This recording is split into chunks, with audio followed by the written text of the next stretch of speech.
Hi friend, good morning to all of you. आज हम सब पढ़ेंगे class 12th unit first solid state ठोस अवस्था। देखिए, द्रव्य की जो अवस्थाएं होती है, द्रव्य की 3 अवस्था होती है। एक ठोस अवस्था होता है, द्रव अवस्था होता है, गैस अवस्था होता है। तो हम इस प्रथम अवस्था ठोस अवस्था के बारे में पढ़ेंगे। देखिए, ठोस अवस्था क्या होता है? द्रव्य की वह अवस्था जिसमें अवयवी कण का मतलब परमाणु, अणु, आयन प्रबल अंतरा आणविक बलों द्वारा जालक के समृद्ध संकुलित रहते हैं तथा इस कारण गति करने में असमर्थ रहते हैं, ठोस अवस्था कहलाता है। अर्थात जो ठोस होता है दोस्तों, उसका आयतन और आकृति क्या होता है, दोनों फिक्स होता है। इसको हम क्या कहते हैं? ठोस। और जो ठोस होते हैं, इसमें जो अणु, परमाणु, आयन होते हैं, क्या होते हैं? एक निश्चित क्रम में होते हैं, एक निश्चित स्थान पे होते हैं। इसको हम क्या कहते हैं? ठोस कहते हैं। अब ठोसों के सामान्य लक्षण, ठोस के क्या लक्षण होते हैं?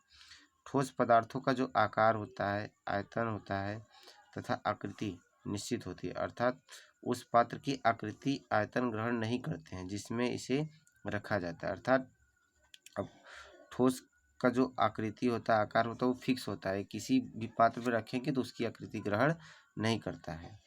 ठोस पदार्थों में द्रव तथा गैसों की तुलना में प्रबल अंतरा आणविक बल पाए जाते हैं। मतलब कि अंतरा आणविक बल जो होता है, गैस और द्रव की अपेक्षा ठोस में अधिक पाया जाता है।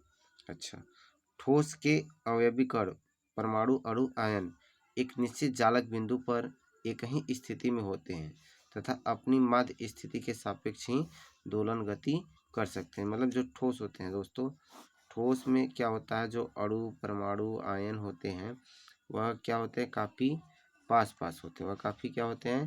पास पास होते हैं। और ये केवल इनके बीच में जो अणुओं के मध्य में जो गैपिंग होता है बहुत कम होता है, जिसके कारण ये कौन सी गति करते हैं? दोलन गति करते हैं। ठीक है। प्रबल अंतरा आणविक बलों की उपस्थिति के कारण ठोस कठोर होते हैं एवं असंपीडनीय होते हैं।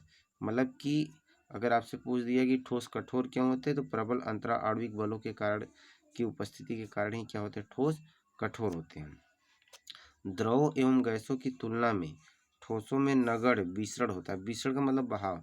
तो सबसे ज़्यादा बहने की क्रिया जो होती है वो आपकी गैस में होती है। ठीक है, उससे कम द्रव में होती है और सबसे कम आपका क्या होता है? ठोस। ठीक है, तो बहने की क्रिया जो होती है ठोस में सबसे कम होती है। इसके घनत्व अपेक्षाकृत उच्च होते हैं तथा गर्म करने पर यह बहुत कम प्रसारित होता है। ये जो ठोस पदार्थ होता है ना, इसको जब हम गर्म करते हैं तो ये बहुत कम फैलता है।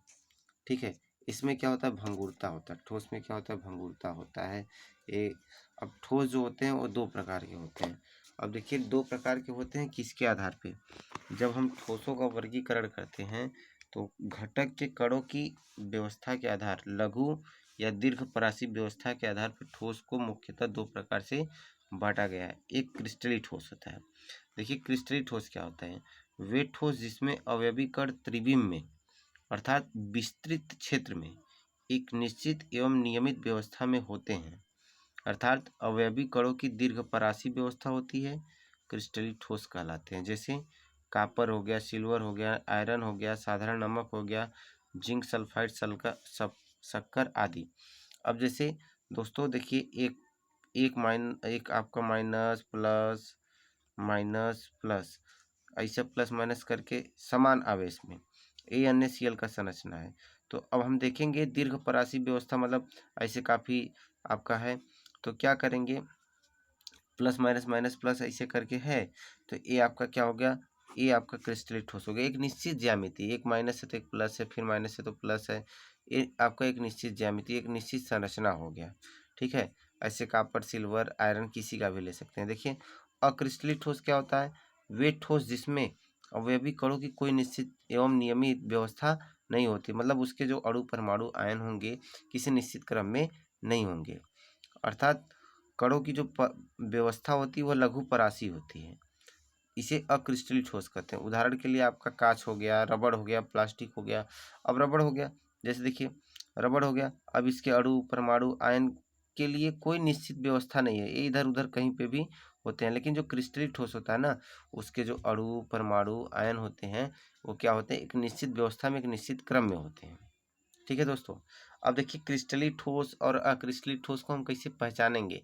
जो क्रिस्टली ठोस होता है दोस्तों, क्रिस्टली ठोस जो होता है, यदि हम उसको किसी धारदार औजार से काटते हैं तो उसका जो सतह होता है क्या होता है, चिकना होता है। उसका जो सतह होता है क्या होता है, चिकना होता है। और अक्रिस्टली ठोस का जो सतह होगा वो धारदार औजार से काटने पर क्या होगा, खुरदरी खुरदरा होगा। क्रिस्टली ठोस जो है उसका गलनांक क्या होता है, उच्च होता है, निश्चित ताप होता है। लेकिन अक्रिस्टलित ठोस का क्या होता है, गलनांक निम्न होता है, कोई निश्चित ताप नहीं होता है।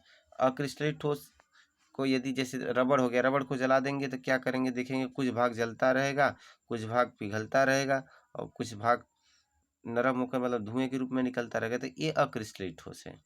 क्रिस्टलित ठोस, अब जो क्रिस्टलिक ठोस होता है उसमें विषम दैशिकता पाया जाता है। क्रिस्टलिक ठोस में क्या होता है, विषम दैशिकता पाया जाता है।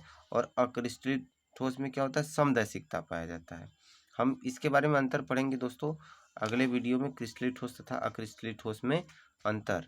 हम आशा करते हैं आप सबको जरूर समझ में आया होगा। यदि नहीं समझ में आया है तो कमेंट जरूर करिएगा। ठीक है दोस्तों, देखिए मेहनत करने वालों की कभी हार नहीं होती, मेहनत करने वालों की कभी हार नहीं होती है। इसलिए आप सब मेहनत करते रहिए। यदि जो समस्या उसके लिए जो समस्या उसके लिए कमेंट करते रहिए। हम भी आप ही सबसे सीखते हैं, सिखाते हैं, पढ़ते हैं, पढ़ाते हैं। तो कमियां इंसान को बतानी चाहिए। हमारी अच्छाई बताए या ना बताए हमसे, लेकिन जो कमी है उसको ज़रूर बताइए। ठीक है दोस्तों, मिलते हैं अगले वीडियो में। Have a nice day.